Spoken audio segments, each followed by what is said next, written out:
बिस्मिल्लाहिर्रहमानिर्रहीम। ये video ENT की पहले चैप्टर की है। इसमें anatomy of the year discuss करेंगे।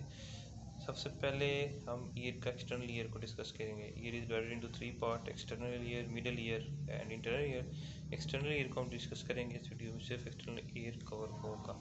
एक्सटर्नल ईयर के फर्दर 3 पार्ट होते हैं। सबसे पहले जो है हमारे पास एक पिना या ऑरिकल होता है, दूसरा एक्सटर्नल कॉस्टिक म्याटस या एक्सटर्नल कॉस्टिक कनाल होगी जिसे ऑडिटरी कनाल भी बोलते हैं, और तीसरा जो है वो टिम्पेनिक मेम्ब्रेन होती है। ठीक है, सबसे पहले जो है इसका सब फर्स्ट पार्ट है उसको डिस्कस करेंगे, ऑरिकल या पिना। ऑरिकल या पिना की ये पिक्चर है, इसके हम जो है पार्ट्स जो हैं देखेंगे। इसकी एनाटॉमी सिंपल, इसके पार्ट्स के नाम याद करने होते हैं। 7 to 8 इसके पार्ट्स हैं जो पार्ट होते हैं। तो ये बोनी लैंडमार्क्स हैं कुछ कार्टिलेज का। बेसिकली ये जो पूरा स्ट्रक्चर है ये कार्टिलेज का होता है। इसमें सिर्फ एक लोब्यूल है जिसमें कार्टिलेज नहीं है, बाकी rest of the ear is whole जो है कार्टिलेजिनियस इन नेचर होता है। सबसे पहले इसका जो पहला पार्ट है इसमें हम यूँ चलेंगे तो सबसे पहले ये जो चीज़ आपको नज़र आ रही है, सबसे बाहर जो नज़र आती है ये हेलिक्स होती है। ठीक है, this is the helix. Helix के अगर आप बिल्कुल नीचे आ जाएँ, हेलिक्स से नीचे आते जाएँ, तो ये जो पार्ट है, ये जो आपको इधर नज़र आ रहा है हेलिक्स से नीचे करके, ये एंटी हेलिक्स है। हेलिक्स और एंटी हेलिक्स ये दो नेम इस तरह याद करने हैं। उसके बाद दो नेम इस तरह याद करने हैं, ये ट्रैगस होता है और ये एंटी ट्रैगस होता है। Helix, anti helix, tragus, anti tragus. दो ट्रैगस और एंटी ट्रैगस के दरमियान में जो नोच है उसको इंटरट्रैजिक नोच बोलते हैं। सेम इस तरह हेलिक्स और एंटी हेलिक्स के दरमियान में जो फोसा बनता है उसको स्केफाइड फोसा बोलते हैं, ये जो बन रहा होता है।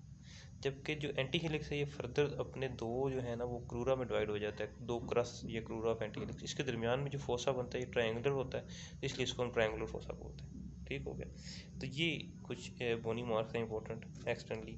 इंटरनली अगर हम आज नीचे लोब्यूल ऑफ द ऑरिकल होता है या पिना होता है। अगर हम कोंका हुए देखें ऑरिकल के, तो जो ऑरिकल को कोंका वो ये बना हुआ है। ठीक है, ये बिल्कुल लिंक्ड होता है कनाल के साथ, जो एक्सटर्नल कॉस्टिक कनाल या ऑडिटरी कनाल होती है उसके साथ ये बिल्कुल लिंक होता है, और ये आपको एक्सटर्नल कॉस्टिक कनाल नज़र आ रही है। तो ये सिर्फ जो था ऑरिकल था, पिना था, इसके बारे में यही बातें याद करनी थी कि इसका एक कार्टिलेजिनस पार्ट होता है और एक नॉन कार्टिलेजिनस पार्ट होता है। जो नॉन कार्टिलेजिनस पार्ट है उसमें सिर्फ लोब्यूल आता है, बाकी रेस्ट ऑफ द जो है वो येलो कार्टिलेज से बना होता है। ये येलो कार्टिलेज है, इसको हम मुख्तलिफ सर्जरीज वगैरह में भी यूज़ करते हैं अलहदा। अगर हमें रिकन्स्ट्रक्शन करनी किसी जगह की, तो कार्टिलेज वगैरह सर्जरी इस जगह से जो है पिक करते होते हैं, ये इसकी इंपॉर्टेंस है। तो ये जो है हमारे पास भी सिंपल एक्सटर्नल जो ऑरिकल है या पिन है वो कवर हुआ है। ये एक और तस्वीर है इसकी, सेम जो पीछे किया, दोबारा एक रिवाइज करने के लिए। दिस इज द हेलिक्स, ये इसके बिल्कुल नीचे एंटी हेलिक्स, एंटी हेलिक्स के दो क्रूरा, उसके दरमियान triangular fossa. This is tragus, anti tragus, intertragic notch, lobule. बस सिंपली ये 6 to 7 पार्ट्स याद रखने हैं। और दिस इज़ द कोंका जो कि आगे लिंक होता है फर्दर कनाल के साथ। तो सिंपल जो है इसमें यही है। अब डिस्कस करते हैं कनाल। ये जो कनाल है जो यहाँ से हमारे पास कोंका से स्टार्ट हो रही थी और ये टिम्पेनिक मेम्ब्रेन तक जाती है, ये जो पूरी कनाल है इसको हम दो पार्ट में डिवाइड कर लेते हैं। एक इसका कार्टिलेजिनियस पार्ट होता है, दूसरा इसका बोनी पार्ट होता है। जो कार्टिलेजिनियस पार्ट है, वैसे होल जो है ये पूरी कनाल है, इसकी जो लेंथ होती है ये 24 mm होती है, 24 मिलीमीटर होती है। इसका जो आउटर पार्ट है इसको आउटर 1/3 बोलते हैं, इनर को 2/3 बोलेंगे। जो आउटर 1/3 है ये तकरीबन हमारे पास बन जाता है 1/3 अगर करें तो 8 जो है वो 8 mm कनाल बनता है। जो अंदर है बाकी रेस्ट ऑफ वो 16 mm बन जाता है, जो कि बोनी पार्ट है। तो सबसे पहले हम कार्टिलेजिनस पार्ट पे आते हैं। इसकी करेक्टरिस्टिक हैं, जो कार्टिलेजिनस पार्ट है इसकी करेक्टरिस्टिक ये है कि इसमें सेम जो है हमारे पास स्किन होती है वो कंटिन्यू होती है, इसमें हेयर भी होते हैं, स्पेशियस ग्लैंड वगैरह भी मिल जाते हैं। जैसे ये शो किया हुआ, ये स्पेशियस ग्लैंड नज़र आ रहे हैं और ये हेयर की जो है फॉलिकल्स की लेयर नज़र आ रही है, हेयर फॉलिकल, स्पेशियस ग्लैंड वगैरह। ठीक हो गया। अब इसमें यहाँ पे दो जो हैं हमारे पास मतलब आप यूँ समझ लें कि फिशर्स होते हैं, इनको हम बोलते हैं फिशर्स ऑफ सेंटोरिनी। इनको तो दो डेफिशिएंसीज होती हैं, बिल्कुल एक इधर होती है एक इधर होती है। ये दोनों जो डेफिशिएंसीज होती है इनको हम बोलते हैं फिशर्स ऑफ सेंटोरिनी। ये फिशर ऑफ सेंटोरिनी की मेडिकल इंपॉर्टेंस ये है कि अगर कोई भी इन्फेक्शन होता है हमारे पास पैराटिड का या मेस्टाइड का, तो वो इसके ज़रिए जो है वो ईयर में आ सकता है और यहाँ से जो पस वगैरह ड्रेन कर सकता है या किसी भी तरीके। तो इसको अगर अप्रोच करना हो तो इस फिशर के ज़रिए हम मेस्टाइड और पैराटिड को अप्रोच भी कर सकते हैं। ये इसका फर्स्ट पार्ट था, कार्टिलेजिनस पार्ट, जिसके बारे में ये बात थी कि इसमें फीचर्स ऑफ सेंटोरिनी होते हैं दो, जो कि बेसिकली इसमें डेफिशिएंसीज हैं दो, और ये इसके कार्टिलेजिनस पार्ट में होती हैं। उसके बाद सेकंड पार्ट इसका आ जाता है बोनी पार्ट। जो सेकंड पार्ट बोनी पार्ट है ये 2/3 है, ये 16 mm जैसे मैंने पहले बताया। इसमें जो हमारे पास अब एक नर्विंग आ जाती है जिसे इस्थमस बोलते हैं। बिल्कुल यहाँ करके जैसे ही आप इस कनाल के अंदर एंटर हो रहे होते हैं तो यहाँ पे एक नर्विंग होती है, इस नर्विंग को क्या बोलते हैं, इस्थमस बोलते हैं। ठीक है, ये जो बोनी इस्थमस होता है ये बिल्कुल इसके लेटरल प्रेजेंट होता है। टिम्पैनिक मेम्ब्रेन के, ठीक है। अब एक टिम्पैनिक मेम्ब्रेन का इस्तेमाल हो गया। दूसरी चीज़ जिसके साथ होती है उसे बोलते हैं एंटीरियर रिसेस। एंटीरियर रिसेस बिल्कुल इंफीरियरली पड़ी होती है। इंफीरियर टिम्पैनिक रिसेस इधर लिखा हुआ है, इसको एंटीरियर रिसेस भी बोलते हैं। ये एक पार्ट होता है जहाँ पे पस वगैरह जो है वो कॉम्बुलेट हो सकती है।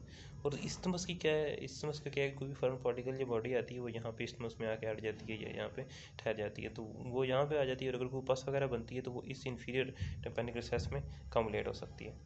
अब एम्ब्रियोलॉजिकली एक फॉर्मेन होता है, फॉर्मेन ऑफ हस्के, इसको फॉर्मेन टिम्पैनिकम भी बोलते हैं। इधर ये नहीं ड्रा हुआ, ये इंटीरियर इंफीरियर साइड पे होता है। ये अगर क्लोज ना हो तो ये भी एक हमारे पास फिशर टाइप चीज़ होती है, और इसकी वजह से भी जो इन्फेक्शन है पैराटाइट वगैरह के, वो यहाँ पे अप्रोच कर सकते हैं। तो ये सिंपल था, इसके बारे में बताया कनाल के बारे में। अब इसकी लोकेशन हम एनाटॉमिकली बता देते हैं कि ये कैसी होती है। ये स्ट्रेट कनाल नहीं होती, ये इसको हम दो पार्ट में डिवाइड करते हैं। जो इसका फर्स्ट पार्ट होता है वो अपवर्ड, बैकवर्ड एंड मिडली होता है। इसकी डायरेक्शन क्या है, अपवर्ड, बैकवर्ड एंड मिडली। जबकि जो सेकंड पार्ट होता है वो इसका क्या होता है, वो होता है डाउनवर्ड, फॉरवर्ड एंड मिडली, ठीक है। तो ये इसके पहले पार्ट की और सेकंड पार्ट की जो दो डिफरेंसेस है। उसके अलावा जो चीज़ में है इंपॉर्टेंट वो ये है कि जब भी हम ईयर का एग्जामिनेशन करते हैं या हमने टिम्पैनिक मेम्ब्रेन तक देखना होता है, तो हम जो पिना है उसको कैसे पुल करते हैं, हम उसको अपवर्ड, बैकवर्ड एंड लेटरल पुल करते हैं, ठीक हो गया। अपवर्ड, बैकवर्ड एंड लेटरल, जिसकी वजह से हमें जो टिम्पैनिक मेम्ब्रेन है वो बिल्कुल क्लियरली नज़र आ जाती है। ये भी एक डायग्राम है इसी तरह, इसमें भी एक्सटर्नल पिना दिखाया गया है। उसके बाद ये कनाल है, इंटरनल कनाल है हमारे पास। ये कनाल जो है ये पूरी जा रही है। इसके दो पार्ट थे। यहाँ पे मैंने बताया था दो फॉर्मन होते हैं, फॉर्मन और सेंटोरिनी होते हैं, ठीक है। मेस्टॉइड से इनका लिंक है। फिर आगे यहाँ पे इस्टमस आ जाता है जो कि एक नर्विंग होती है। यहाँ पे हमारे पास क्या था, इंटीरियर रिसेस थी जहाँ पे जो है हमारे पास पस वगैरह कंप्लीट हो सकती है। और ये जो है ये टिम्पैनिक मेम्ब्रेन है, बिल्कुल ऐसे पड़ी है। ये थोड़ी सी अपवर्ड जो होती है ऊपरी साइड से लैटरली डायरेक्टेड होती है, और ये जो है ना इंफीरियर साइड पे ये थोड़ी सी मिडली डायरेक्टेड होती है, ठीक हो गया। तो ये इसमें जैसा इसकी हमने इसमें टिम्पैनिक जो है मेम्ब्रेन से पहले डिस्कस कर लिया। अब टिम्पैनिक मेम्ब्रेन देखते हैं। ये ओरिजिनल तस्वीर है, ओरिजिनल फ़ोटो है टिम्पैनिक मेम्ब्रेन की। इसमें यह है कि हमारे पास टिम्पैनिक मेम्ब्रेन को हम बेसिकली जनरली डिवाइड करते हैं, टू पार्ट में डिवाइड करते हैं। एक पार्ट होता है उसे हम बोलते हैं पार्स टेंसा, दूसरा होता है पार्स फ्लैसिडा। ये जो पूरा पार्ट है ये मोस्टली 90% जो पार्ट होता है वो पार्स टेंसा होता है, और तकरीबन जो 10% पार्ट है वो पार्स फ्लैसिडा होता है, ठीक है। पार्स टेंसा को अगर हम लेटली देखें तो इसमें जो चीज़ होती है उसे हम बोलते हैं एनलस टिम्पैनी। ये एनलस टिम्पैनी जो होती है यही होती है जो उस बोन के अंदर ऐसे ऐसे, अगर ये गोल सा अगर बोन है तो बोन के अंदर जो लेटरल साइड पे चीज़ लगी होती है बिल्कुल इसे ये एनलस टिम्पैनी होती है। दरमियान में जो चीज़ होगी ये क्या होगी, ये होगा हमारे पास टिम्पैनिक मेम्ब्रेन होगा।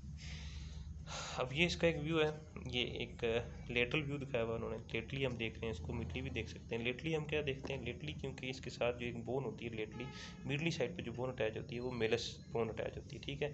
तो मेलस का इंप्रेशन आपको नजर आएगा, मिन्यूब्रम ऑफ द मेलस का इंप्रेशन नजर आ रहा है। मेलस जहाँ पे रुकती होती है बिल्कुल वहाँ पे आपको जो चीज़ नजर आती है उसको अम्बू बोलते हैं। इसलिए इसके खींचने की वजह से ये थोड़ी सी ना इन्वर्ट को तरह खिंची होती है। इसके खिंचाव की वजह से यहाँ पे एक कोन ऑफ लाइट बन रही होती है। जब हम लाइट डाल के एग्जामिनेशन करते हैं तो उसको कोन ऑफ लाइट बोलते हैं। तो ये होल क्या है, पूरा पार्स टेंसा है।